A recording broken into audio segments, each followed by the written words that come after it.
ہانیہ کی آنکھوں سے نیند کوسوں دور تھی۔ رات کے 2 بج چکے تھے۔ گزشتہ رات والا واقعہ اس کے ذہن میں گھوم رہا تھا۔ اسے یقین تھا کہ اس نے اسی بلے کو دیکھا تھا۔ بلہ اور سیاہ پوش ایک ہی ہیں۔ اس کا دل بھی گھبرا رہا تھا، وہ سخت گرمی بھی محسوس کر رہی تھی۔ اچانک ایک عجیب سی خواہش اس کے ذہن میں جاگی، نہانے کی خواہش۔ اس کا دل جیسے نہانے کے لیے مچل اٹھا۔ وہ فوراً ہی تولیہ اٹھا کر غسل خانے میں گھس گئی۔ جیسے ہی اس نے نہانے کے لیے کپڑے اتارے، اسے ایسے لگا کہ جیسے اسے کوئی دیکھ رہا ہو۔ وہ گھبرا گئی۔ وہ احساس صرف چند لمحوں کا تھا۔ نہاتے وقت اس نے اپنے جسم کو دیکھا تو وہ خود شرما گئی۔ اس کا جسم نہایت ہی خوبصورت تھا۔ نہا کر باہر نکلی تو اپنے آپ کو بے حد تر و تازہ اور پرسکون محسوس کر رہی تھی۔ اس نے اپنی امی سے سن رکھا تھا کہ رات کو نہا کر سویا جائے تو نیند بہت اچھی ہی پرسکون آتی ہے۔ جیسے ہی وہ کمرے میں داخل ہوئی، اسے ہلکی سی خوشبو کا احساس ہوا۔ خوشبو نہایت ہی دل فریب تھی۔ ایسی خوشبو ہانیہ نے پہلے کبھی نہیں سونگھی تھی۔ وہ بیڈ پر پہنچی تو یہ دیکھ کر چونک گئی۔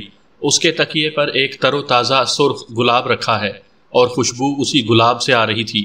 وہ گلاب عام گلاب کی نسبت بڑا اور زیادہ ہی سرخ تھا۔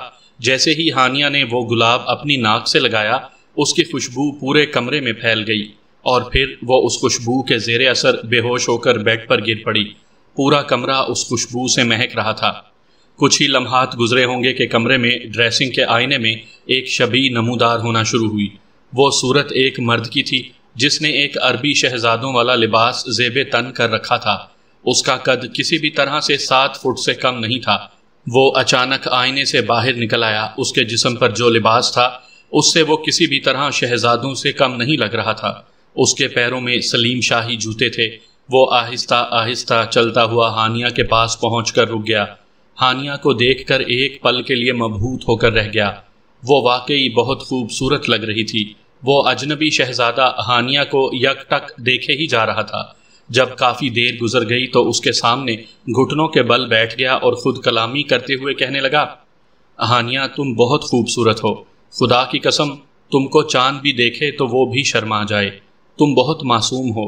خدا کی قسم تمہاری معصومیت پر فرشتے فدا ہو جائیں۔ میں تم سے بہت محبت کرتا ہوں اور عہد کرتا ہوں کہ تمہیں کبھی نہیں چھوڑوں گا۔ تمہیں حاصل کر کے رہوں گا، چاہے مجھے خود کیوں نہ فنا ہونا پڑے، تمہارے لیے چاہے مجھے کچھ بھی کیوں نہ کرنا پڑے۔ اتنا کہہ کر وہ جھکا اور ہانیہ کے سبک پیروں کو بڑے ہی پیار سے اپنے ہاتھوں میں تھام لیا اور پھر دوسرے ہی پل اس نے اپنے ہونٹوں سے ہانیہ کے دائیں پیر کا انگوٹھا چوم لیا۔ انگوٹھا چومتے ہی اس کا چہرہ سرخ ہو گیا۔ ایسا لگ رہا تھا کہ جیسے کہ اس کے جسم میں برقی رو سی دوڑ گئی ہو۔ پھر وہ مسکرا کر اٹھا اور ہانیہ کی طرف محبت بھری نظروں سے دیکھتا رہا۔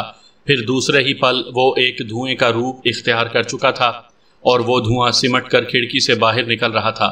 دوسری صبح ہانیہ کی آنکھ کھلی تو نہ جانے کیوں اس کو اپنے پیر کے انگوٹھے میں ہلکی سی سوزش کا احساس ہو رہا تھا۔ گزشتہ رات کا واقعہ اس کو بالکل بھی یاد نہیں تھا۔ بس اسے اتنا یاد تھا کہ رات اس کو شدید بے چینی تھی۔ نہانے تک کے سارے واقعات اسے یاد تھے، مگر اس کے بعد کے سارے واقعات اس کے ذہن سے محو ہو گئے تھے۔ سوزش کے بارے میں اس کا یہی خیال تھا کہ کسی کیڑے وغیرہ نے اس کو کاٹ لیا ہوگا۔ روحان بڑی ہی تیز نظروں سے عادل کو گھور رہا تھا۔ کافی دیر تک جب وہ عادل کو اسی طرح گھورتا رہا تو عادل خود ہی اس سے مخاطب ہوا۔ کیا ہوا؟ غصہ آ رہا ہے تم پر اور تمہاری بے وقوفی پر، روحان نے سخت لہجے میں جواب دیا۔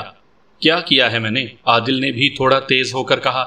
ابے سالے، جب مزمل تم سے کہہ رہا تھا تو تم اس کو یہاں لے آتے۔ یہ تو بے وقوفی والی بات ہوئی، عادل نے جواب دیا۔ کیوں؟ مزمل تم کو دیکھ کر کیا سوچتا ہوگا؟ او یہ بات بھی ہے، میں دراصل کھنڈر عمارت میں رہتا ہوں۔ اس وقار کے بچے نے میری محنت پر پانی پھیر دیا اور اب مجھے مزمل سے ملنا ہی ہوگا، روحان نے سر کھجاتے ہوئے کہا۔ کب ملو گے؟ فی الحال ابھی نہیں۔ مطلب؟ جیسے جیسے وقت گزرتا جا رہا ہے وہ مجھ سے دور ہوتی جا رہی ہے۔ وہ میری ہے، صرف میری۔ اس کو مجھ سے میری موت ہی دور کر سکتی ہے، کیونکہ اس کو مجھ سے کوئی دور نہیں کر سکتا، کیونکہ مجھے لوگوں کو بھی سمجھانا ہے، وہ میری ہے، روحان نے خاصا جذباتی لہجے میں جواب دیا۔ عادل اس کی بات سن کر خاموش رہا اور پھر کافی چبھتے ہوئے لہجے میں روحان کو مخاطب کیا۔ مجھے ایک بات بتاؤ۔ ہاں پوچھو۔ تم کون ہو؟ عادل نے غور سے اس کی طرف دیکھا۔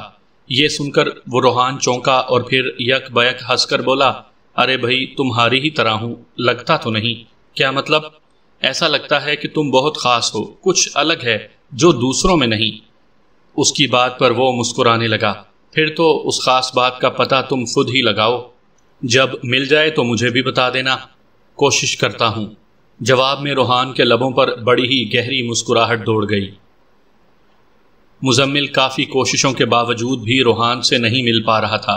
اس نے اپنے طور پر بھی روحان کا پتہ لگانے کی جد و جہد کر ڈالی۔ روحان کے پرسنل ڈاکیومنٹ سے بھی روحان کا پتہ نہیں مل پایا۔ خود یونیورسٹی کا کلرک حیران تھا کہ بغیر ایڈریس داخلہ میں مل کیسے گیا، اور عادل کے سوا اس کا کوئی دوست بھی نہیں تھا جو بقول عادل وہ خود بھی اندھیرے میں تھا۔ حکیم صاحب بھی اپنے مرشد کے پاس جا چکے تھے، اب وہ صرف انتظار ہی کر رہا تھا۔ پھر ایک روز اچانک ہی روحان یونیورسٹی میں نمودار ہوا۔ مزمل نے اسے آڑے ہاتھوں لیا تھا۔ کہاں ہو بھائی؟ ذرا مصروف تھا، اس نے سرسری انداز میں جواب دیا۔ کیا تم تھوڑا وقت دے سکتے ہو؟ ہاں کیوں نہیں، چلو پھر چائے پیتے ہیں، مزمل نے کہا۔ اس کی بات سن کر وہ مسکرا دیا۔ صرف چائے؟ ارے بھائی کچھ کھا بھی لینا، مزمل نے مسکرا کر کہا۔ پھر وہ جلد ہی دونوں کار میں بیٹھ کر کسی ہوٹل کی طرف چل پڑے۔ راستے میں مزمل نے پوچھا، کیا تمہیں معلوم ہے میں تم سے کیا بات کرنا چاہتا ہوں؟ ہاں بھائی اچھی طرح، وہ سنجیدگی سے بولا۔ تو کیا تم ہانیہ کے بارے میں واقعی بہت کچھ جانتے ہو؟ ہاں بھائی، وہ مسکرایا۔ مگر کیسے؟ اس کی بات سن کر روحان مسکرایا اور بولا، دیکھو دوست، جلد بازی مت کرو، آرام سے کسی ہوٹل میں بیٹھ کر بات کریں گے۔ پھر جلد ہی وہ دونوں ہوٹل کی ایک میز پر جا بیٹھے۔ میں جب بھی ہوٹل میں بیٹھتا ہوں تو کچھ نہ کچھ کھاتا ضرور ہوں، روحان نے مسکرا کر جواب دیا۔ تو منگوا لو، مگر اپنے لیے۔ روحان نے ویٹر کو بلا کر خوب سارا آرڈر دیا تھا۔ آرڈر سن کر مزمل کو چکر آنے لگے تھے۔ وہ آرڈر کم از کم 3 آدمیوں کے برابر تھا۔ یہ بتاؤ تم کس طرح جانتے ہو کہ ہانیہ پر اثر ہے؟ میں ایک قبائلی ہوں، جس قبیلے سے میرا تعلق ہے وہاں عملیات پر زیادہ فوکس کیا جاتا ہے، چنانچہ میں بھی ایک عامل ہوں۔ جب تم نے ہانیہ کی بابت بتایا تو میں نے سوچا کہ معلوم کروں کہ تم دونوں کا ملن ہو پائے گا کہ نہیں، اسی وجہ سے مجھے ہانیہ کے بارے میں سب پتہ چل گیا۔ عملیات؟ وہ چونک گیا۔ یہ چیز مزمل کے لیے کافی حیران کن تھی کہ روحان ایک عامل تھا۔ اچانک ایک خیال اس کے ذہن میں آیا۔ یہ خیال اتنا بے ساختہ تھا کہ وہ بولے بغیر نہ رہ سکا۔ تم کہہ رہے ہو کہ تم عامل ہو، تم نے ہانیہ کے بارے میں سب کچھ معلوم کر لیا۔ میرا ایک سوال ہے، عامل کو تو کچھ معلوم کرنے کے لیے معمول کے کسی کپڑے اور برت کی تاریخ کی ضرورت پڑتی ہے۔ یہ سننا تھا کہ روحان یکدم گڑبڑا سا گیا، جس کو مزمل نے بخوبی محسوس کیا، لیکن یہ صرف چند لمحوں کے لیے تھا۔ دوسرے پل ہی وہ مسکرا کر بولا، یار یونیورسٹی کے رجسٹر سے میں ہانیہ کی پیدائش کی تاریخ معلوم کر چکا تھا۔ نہ جانے کیوں مزمل کو اس کی وضاحت کھوکھلی محسوس ہوئی۔ میرے بارے میں کیا معلوم کیا؟ کچھ نہیں، مزمل جواب دینا چاہتا تھا کہ ویٹر مطلوبہ آرڈر لے کر حاضر ہو گیا۔ ویٹر کے جانے کے بعد مزمل نے پوچھا، کیوں معلوم نہیں کیا؟ ایسے ہی یار، اگر تم چاہو تو تمہارے بارے میں بھی سب کچھ بتا دوں گا۔ اتنا کہہ کر اس نے کھانا کھانا شروع کر دیا۔ اس کو کھاتا دیکھ کر مزمل کی آنکھیں کھل گئیں۔ اسے ایسے لگا کہ مرحوم ابن صفی کا مشہور جاسوسی ناول نگار کے زندہ جاوید کردار قاسم کو مجسم دیکھ رہا ہو۔ اس نے کھانے پر کوئی تبصرہ نہ کیا، بس حیرت سے دیکھتا ہی رہا۔ ایک بات بتاؤ روحان، تم مجھے کالے بلے کے بارے میں بتا سکتے ہو؟ کالا بلہ؟ روحان کا ہاتھ رک گیا۔ ہاں کالا بلہ، جب سے میں ہانیہ سے ملا ہوں وہ میرے پیچھے لگا ہوا ہے۔ کیا وہ نقصان پہنچاتا ہے؟ نہیں، ابھی تک تو نہیں۔ اچھا، پھر میں تم کو جلد ہی اس کے بارے میں بتا دوں گا۔ روحان نے ٹیشو سے ہاتھ صاف کرتے ہوئے کہا۔ کھانے کے بعد چائے آ گئی تھی۔ اس دوران دونوں ہی خاموش رہے تھے۔ اچانک روحان نے مزمل سے کہا، ایک بات کہوں دوست؟ ہاں ضرور، مزمل نے سپ لیتے ہوئے کہا۔ تم ہانیہ سے دور رہو، ورنہ کسی بھی لمحے نقصان اٹھا سکتے ہو۔ اس کا لہجہ سرد تھا۔ مزمل مسکرایا اور بولا، پرواہ نہیں، محبت میں آئی موت بھی اعزاز سے کم نہیں۔ ٹھیک کہتے ہو دوست، روحان نے سنجیدگی سے کہا۔ قدرے توقف کے بعد مزمل نے کہا، کیا تم ہانیہ کا علاج نہیں کر سکتے؟ میں نے کبھی جنوں سے مقابلہ نہیں کیا۔ اب کرنے میں کیا حرج ہے، ہانیہ کی اور میری خاطر؟ مزمل مسکرا دیا۔ ہانیہ کا نام سن کر وہ چونک گیا اور پھر بولا، کوشش کرتا ہوں، اگر کچھ ہو سکا تو ضرور کروں گا۔ اتنا کہہ کر روحان واش روم کا کہہ کر اٹھ گیا۔ اس کے جانے کے بعد مزمل بھی سوچ میں پڑ گیا۔ یہ بات اس کے لیے کافی حیران کن تھی کہ روحان ایک عامل بھی ہے۔ حکیم صاحب نے گویا دھماکہ ہی کر دیا تھا۔ خبر ہی ایسی تھی کہ جس کو سن کر مزمل سناٹے میں آ گیا تھا۔ وہ 4 دن کے بعد حکیم صاحب کے آستانے پر جا پہنچا۔ حکیم صاحب کے انداز میں قدرے سرد مہری تھی جس کو اس نے بخوبی محسوس کر لیا تھا۔ جانے کیوں ان کے انداز میں وہی پہلے والی بات نہیں رہی تھی۔ حکیم صاحب نے مزمل کو دیکھا اور بولے، اچھا ہوا میاں، آپ کا ہی انتظار کر رہا تھا۔ انداز قدرے روکھا تھا۔ قدرے توقف کے بعد وہ مزمل کی طرف غور سے دیکھ کر بولے، تم اس لڑکی کو بھول جاؤ۔ مگر کیوں؟ آپ نے کبھی وہ دل دیکھا ہے جس میں دھڑکن ہی نہ ہو؟ کیا مطلب؟ حکیم صاحب چونکے۔ مطلب یہ کہ میرے جسم میں جو دل دھڑکتا ہے، ہانیہ اس کی دھڑکن ہے۔ میں زندہ رہنا تو چھوڑ سکتا ہوں مگر اس کو نہیں۔ مزمل کا انداز جذباتی تھا۔ اس کی بات سن کر حکیم صاحب نے طویل سانس لی اور بولے، میاں کوئی اور بندوبست کر لو، کیونکہ مرشد نے انکار کر دیا ہے۔ ان کا کہنا ہے یہ جن بہت طاقتور ہے۔ وہ کون ہے اس کا پتہ لگانا بھی ناممکن ہے، کیونکہ وہ ہر وقت خود کو ایسے حصار میں رکھتا ہے جس کا توڑنا ناممکن ہے۔ وہ جن اس لڑکی کے خون میں شامل ہو چکا ہے، اس سے بے انتہا محبت کرتا ہے۔ شاید تم سے بھی زیادہ اس لڑکی کو آزاد کروانا بہت مشکل ہے۔ یہ سن کر وہ دھک سے رہ گیا۔ اب کیا ہوگا حکیم صاحب؟ ہوگا کیا؟ اگر تم اس سے اسی حالت میں شادی کر سکتے ہو تو کر لو، ورنہ کوئی اور عامل ڈھونڈ لو۔ جواباً اس نے حکیم صاحب کو چونک کر دیکھا اور پھر بولا، آپ اتنے بڑے عامل ہیں، اس بلے کا کچھ نہیں کر سکتے؟ تم نے سمجھ کیا رکھا ہے اس بلے کو؟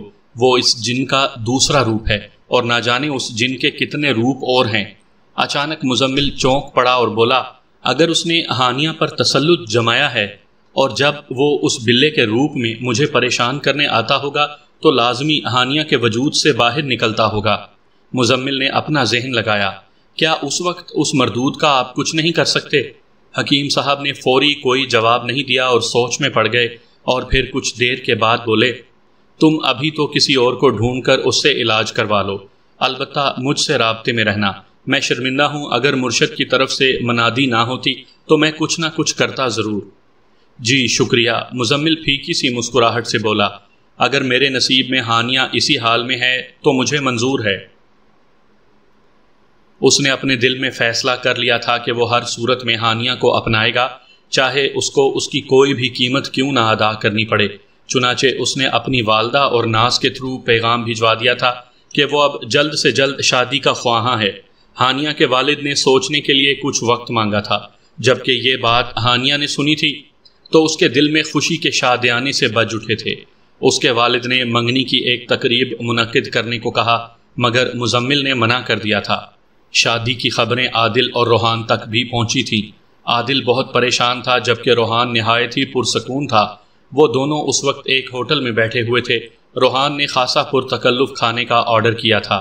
یار تم کیسے عاشق ہو، لگتا ہے تمہیں سکون تب ملے گا جب ان دونوں کے بچے تمہیں ماموں بلا رہے ہوں گے، عادل نے چڑھ کر کہا۔ اس کی بات سن کر روحان کہا لگا کر ہنس پڑا۔ تم کیا چاہتے ہو، میں اس کی محبت میں کھانا پینا بھی چھوڑ دوں؟ پھر تم کیسے عاشق ہو؟ لوگ تو محبت میں دودھ کی نہریں کھود دیتے ہیں، پاگلوں کی طرح گھومتے پھرتے ہیں اور اپنی جان بھی دے دیتے ہیں۔ لوگ محبت میں جان لے بھی تو لیتے ہیں۔ روحان کے لہجے میں صفاقی در آئی۔ کیا مطلب؟ ارے بھائی، خود کو فنا کرنے سے بہتر ہے دوسروں کو فنا کر دیا جائے۔ اس کی لفاظی سن کر عادل چڑ سا گیا۔ تم کیا کرو گے، کب کرو گے؟ اب جب ان کی شادی بھی ہونے والی ہے تو کیا تمہیں ان کی شادی کا انتظار ہے؟ یہی سمجھ لو، روحان مسکرا دیا۔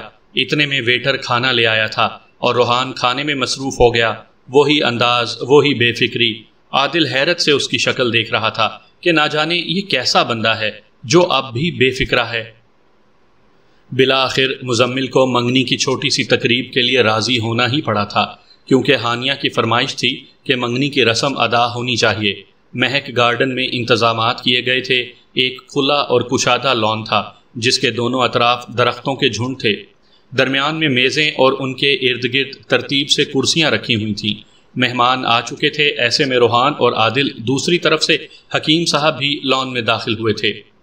حکیم صاحب کے ساتھ ایک اور بھی ہستی تھی، وہ بھی حکیم صاحب کے ہم عمر ہی رہے ہوں گے۔ ان کے چہرے پر لمبی سی سفید رنگ کی داڑھی تھی اور چہرے پر نورانیت اور آنکھوں میں جلال تھا۔ مزمل حکیم صاحب اور ان نورانی ہستی والے کو اپنے احباب سے ملاتا تھا۔ نورانی چہرے والے سب سے خندہ پیشانی سے ملتے جا رہے تھے۔ جب وہ تینوں روحان کی طرف پہنچے تو نہ جانے کیوں نورانی چہرے والی ہستی نے روحان کو غور سے دیکھا تھا۔ روحان بھی ان کو غور سے دیکھنے لگا۔ نہ جانے کیوں روحان نے ان کی نظروں کی تاب نہ لاتے ہوئے اپنی نگاہیں نیچی کر لی تھیں۔ یہ حکیم صاحب اور ان کے مرشد مزمل نے روحان اور عادل سے ان کا تعارف کروایا۔ روحان پہلے تو چونکا اور پھر مسکراتے ہوئے مسافے کے لیے ہاتھ آگے بڑھا دیا۔ ہاتھ ملاتے ہی روحان کو ایسا محسوس ہوا کہ جیسے کوئی مضبوط اور ٹھوس ہاتھ اس کے ہاتھ میں ہو۔ ہلکے سے درد کا احساس روحان کو ہوا تھا، جبکہ روحان کی کیفیت پر مرشد مسکرا رہے تھے۔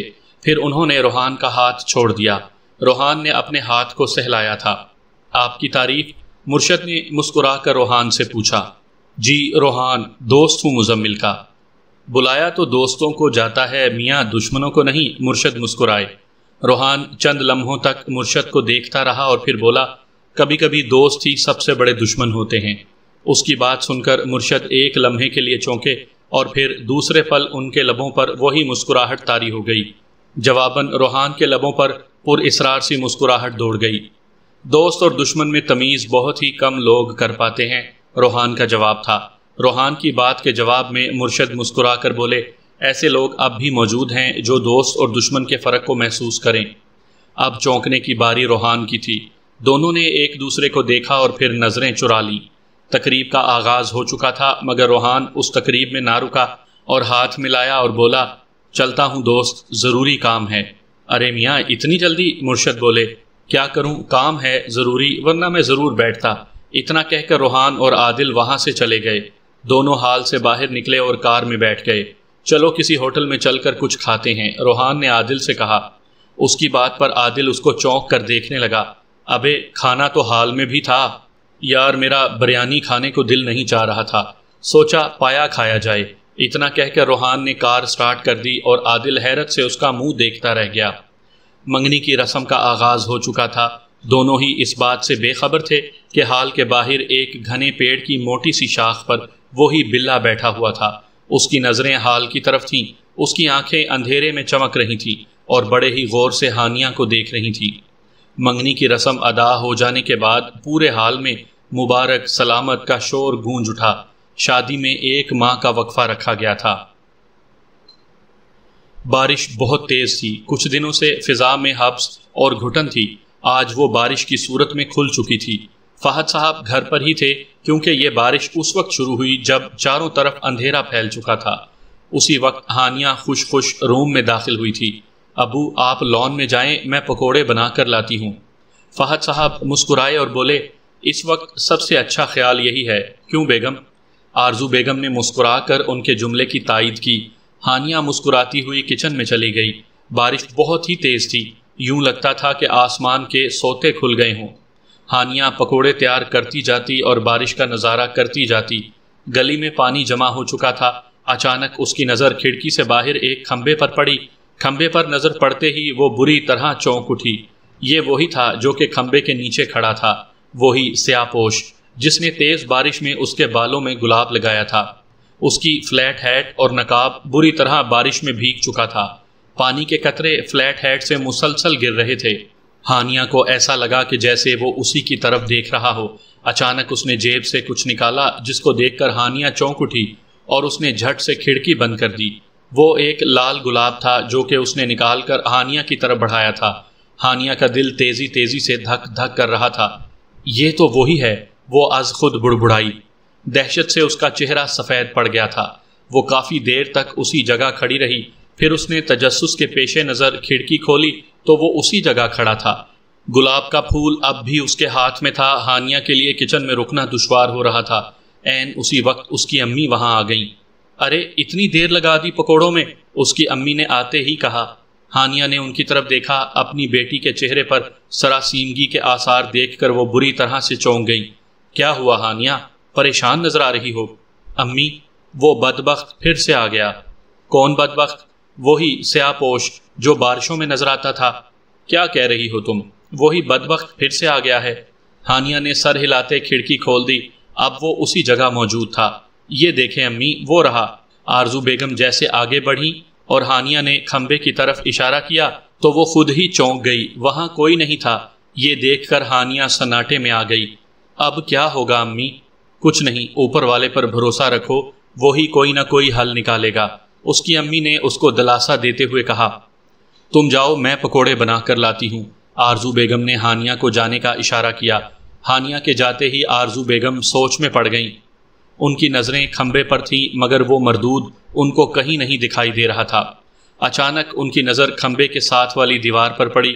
انہیں دیوار پر ایک سیاہ رنگ کا بلہ دکھائی دیا جو کہ بارش میں بھیگ رہا تھا اور اپنی سرخ آنکھوں سے انہی کی طرف دیکھ رہا تھا۔ اچانک اس بلے نے پانی میں چھلانگ لگا دی۔ نہ جانے کیوں بلے کو دیکھ کر آرزو بیگم چونک گئیں۔ انہیں یاد آ رہا تھا کہ ہانیہ نے ایک بار پہلے بلے کا تذکرہ کیا تھا۔ پکوڑے لے کر آرزو بیگم لان میں چلی آئی تھیں۔ فہد صاحب کا چہرہ دیکھ کر وہ سمجھ گئیں کہ ہانیہ اس بات کا تذکرہ کر چکی ہے۔ اب کیا ہوگا؟ انہوں نے چیئر پر بیٹھتے ہوئے کہا۔ میں بھی یہی سوچ رہا ہوں۔ ہانیہ، وہ تعویذ کہاں ہے جو اس نے دیا تھا؟ فہد صاحب نے ہانیہ سے پوچھا۔ یہ سن کر ہانیہ کا چہرہ سفید پڑ گیا۔ وہ مجھ سے گم ہو گیا، نہ جانے کیسے۔ ہانیہ کے انداز میں شرمندگی تھی۔ اتنا سننا تھا کہ فہد صاحب نے سر پکڑ لیا۔ اب کیا ہوگا؟ وہ از خود بڑبڑائے۔ میں نے آپ سے کہا بھی تھا کہ پاشا کو بلوا لیں۔ پاشا شہر میں نہیں تھا، میں پھر معلوم کرتا ہوں۔ اگر لڑکے والوں کو معلوم ہو گیا اور انہوں نے انکار کر دیا تو؟ آرزو بیگم کے لہجے میں تشویش تھی۔ نہیں کریں گے کیونکہ مزمل کو سب کچھ معلوم ہے، ہانیہ نے انکشاف کیا۔ جواب میں آرزو بیگم نے اس کی طرف چونک کر دیکھا اور ہانیہ مسکرا دی۔ بارش اب کافی حد تک ٹوٹ چکی تھی اور بادل کھلتے ہی جا رہے تھے۔